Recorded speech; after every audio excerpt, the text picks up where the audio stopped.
Hola, buenas, bienvenidos a este segundo episodio de este gran podcast por el mes de la Biblia. Recuerden que estamos en septiembre y estamos haciendo esto de 4 episodios que yo creo que estamos tocando temas increíbles.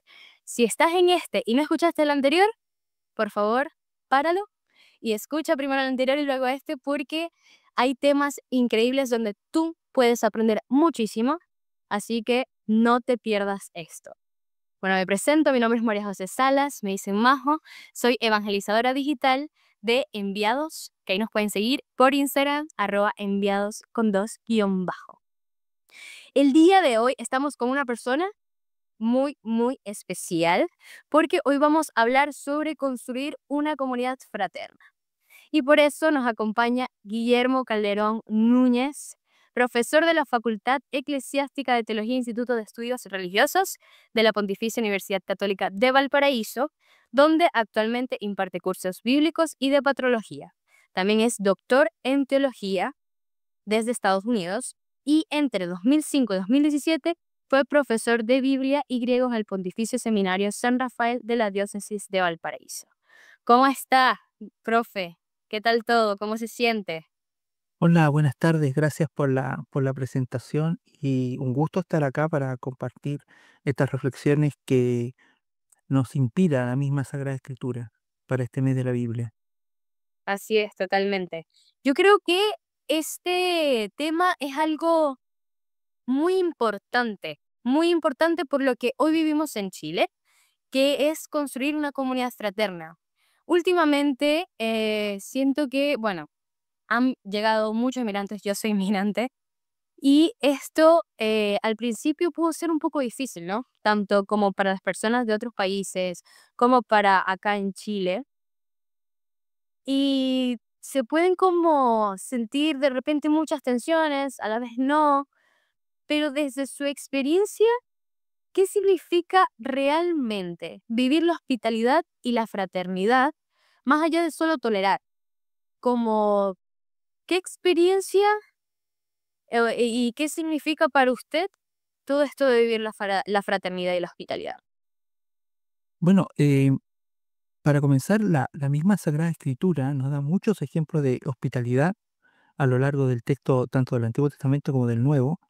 Eh, por ejemplo, tenemos acciones como la de Abraham, que recibe a los tres hombres que llegan a su tienda y lo que hace, antes que nada, es recibirlos, es ser hospitalario con ellos, aunque eran unos desconocidos.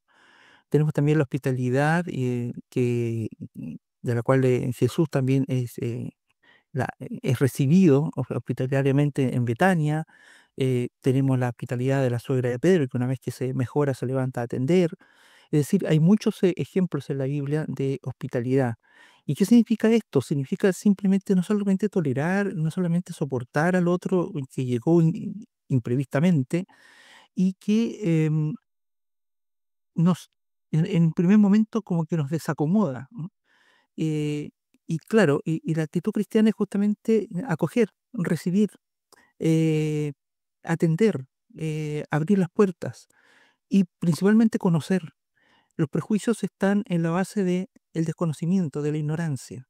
Cuando yo no conozco al que llega, o cuando no me doy el tiempo de conocerlo, y eso implica escucharlo, obviamente que se generan estas tendencias de rechazo que vienen nada más que de los prejuicios, de las cosas que de oídas uno sabe, pero y de la ignorancia misma respecto de este visitante. Hay que recordar que en el Evangelio dice que el Señor llegará y golpeará la puerta en cualquier momento, cuando menos lo pensemos. Y muchas veces el visitante ha golpeado nuestra puerta y nosotros no le hemos abierto. Y lo digo no solo literalmente, sino que con nuestro espíritu. eh, Esa actitud de rechazo que muchas veces se... Y en esto también hay un poco de clasismo, diría yo, Sí, porque hay un rechazo muchas veces al migrante que viene en precarias condiciones, viene en búsqueda de una mejor vida, o viene huyendo, o viene en situación de mucha precariedad. Y no hay rechazo al que viene de un país desarrollado, por ejemplo. No se ve una reacción similar en ambos casos, ¿no? Entonces, hay también hay un prejuicio muy grande que tenemos que luchar por derrotar. Entonces, la dignidad del otro, la dignidad del otro está presente siempre. Por tanto, tenemos que dar pasos para que esa persona se sienta acogida y se sienta dignamente tratada. Ese es un aprendizaje que tiene que realizar también nuestra sociedad, y nosotros como cristianos somos los primeros en que tenemos que ayudar a que ese aprendizaje ocurra. Tenemos que dar el ejemplo. Da mucha pena ver gente cristiana y gente que incluso va a misa los domingos que tiene actitudes y términos bastante peyorativos respecto de las personas emigrantes. Entonces, eso yo creo que es una tarea importantísima para nosotros. Claro. Bueno, a mí me toca bastante la fibra con esto, porque yo también lo he vivido. Tengo 7 años ya aquí en Chile y al principio fue muy difícil.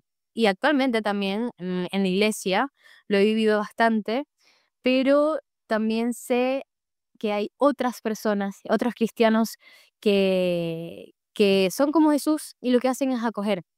Y aquí me llega mucho la parábola del buen samaritano, que justo él era marginado culturalmente por los judíos y es quien actúa de verdad con compasión, con compasión.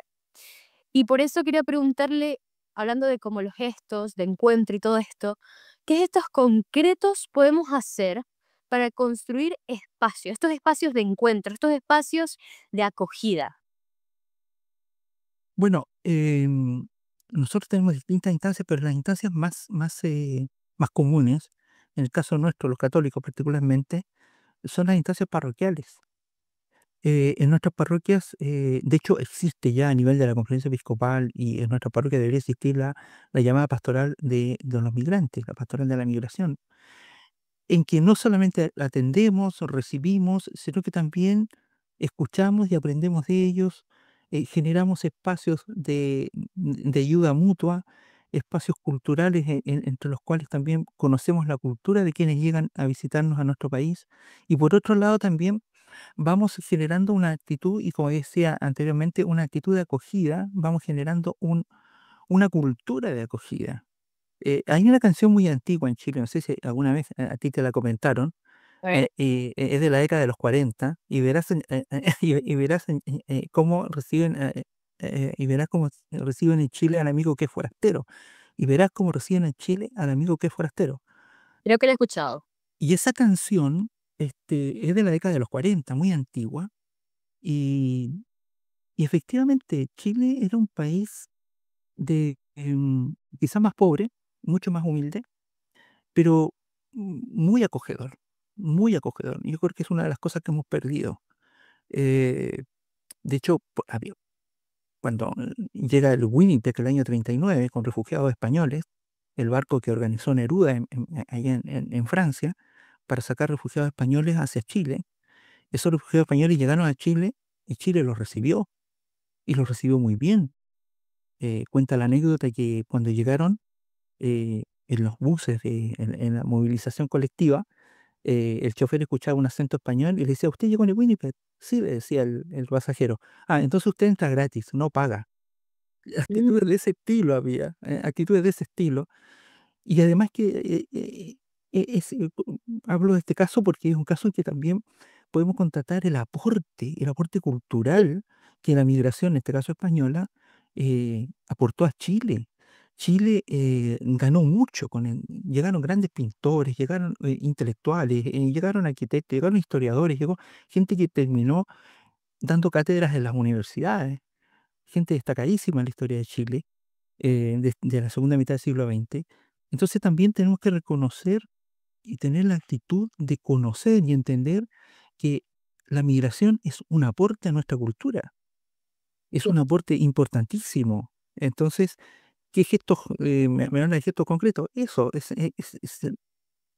acoger, recibir, eh, generar espacios en que nuestros hermanos migrantes puedan expresarse, contar quiénes son, quizás hacer por ejemplo, yo me imagino, he sabido unos casos que hacen celebraciones del Día Nacional, por ejemplo, el Día Nacional de Colombia, el Día Nacional, en una parroquia, y yo tengo la experiencia que bautizamos a una sobrina nieta, la nieta de mi hermana, y el día de bautismo los únicos chilenos éramos nosotros. Los únicos chilenos éramos nosotros. Había cuatro familias venezolanas al lado nuestro en el día del bautismo y los únicos chilenos éramos nosotros. Y claro, y pudimos ver y apreciar así a primera vista eh, cómo, cómo celebran el bautismo, cómo lo festejan, cuáles son los énfasis que ponen y cómo cómo se vive la fe. Esa es otra cosa que también tenemos que aprender y mirar. ¿M? Así es, totalmente. No, y justo me gusta eso, lo de que a veces hay más venezolanos. Y de verdad que hay gente muy buena. Por ejemplo, yo trabajo en la pastoral de la Universidad Finisterra y literal somos todos internacionales. México, Brasil, Venezuela, también Chile. Y eso es hermoso. Y justo ese es el lema de este mes. Chile, una casa para todos. Y por eso quiero preguntarte, ¿qué consejo, más que todo a los jóvenes, bueno, también a los adultos, todos los que están escuchando, puedes darnos para vivir esto, pero en verdad? Chile, una casa para todos. ¿Qué consejo nos puedes dar? La percepción que yo tengo es que yo trabajo con jóvenes en la universidad, los veo todos los días, em, y yo tengo muy buena imagen en los jóvenes, en la tolerancia de los jóvenes, la apertura. Yo creo que gente de cierta edad para arriba somos los que nos complicamos, parece. Mi generación se complica mucho, pero los jóvenes con una apertura, con una cercanía, hay asuntos que no son tema para ellos. Y yo le aconsejaría que sigan igual, o sea, en el sentido de que esa tolerancia, esa cercanía, uno ve los colegios, por ejemplo, en los colegios hay, sobre todo en Santiago, hay muchos niños provenientes de países fronterizos y sobre todo de América Latina. Y para los niños no es tema. No es tema el color de piel, no es tema el acento, no es tema la cultura. Los niños se comparten con sus compañeros, no es tema. El tema de la nacionalidad no es tema, es su amigo, ¿no? Así como también vemos que los niños no es tema tener un compañero con capacidades diferentes. Así es. Esto es lo que tenemos que aprender. Y de los jóvenes también tenemos que aprender. Yo veo una generación con la mente muy abierta respecto al tema, con muchas cosas que no las complican, no las complican. Y también con un sentido solidario muy marcado. No solo con los inmigrantes, sino que también con gente que está en la vulnerabilidad. Entonces, hay una generosidad muy grande en los jóvenes que yo destacaría. ¿M? La destaco. Es una generosidad que muchas veces se nos pasa de largo, porque la gente que no está involucrada con jóvenes los mira de lejos Así y ve es. grupos ahí, cosas que hacen. que- pero cuando uno está y vive con ellos todos los días y los escucha, podemos ver que hay una generosidad y una solidaridad y una empatía eh, con la diversidad. Y cuando hablo de diversidad estoy hablando de nacionalidad, diversidad de género, etcétera, etcétera, etcétera. Y ellos tienen esa apertura, ¿no? Hay cosas que no son tema para ellos y tienen un corazón bastante abierto y que Sí, sigan así. sí, totalmente.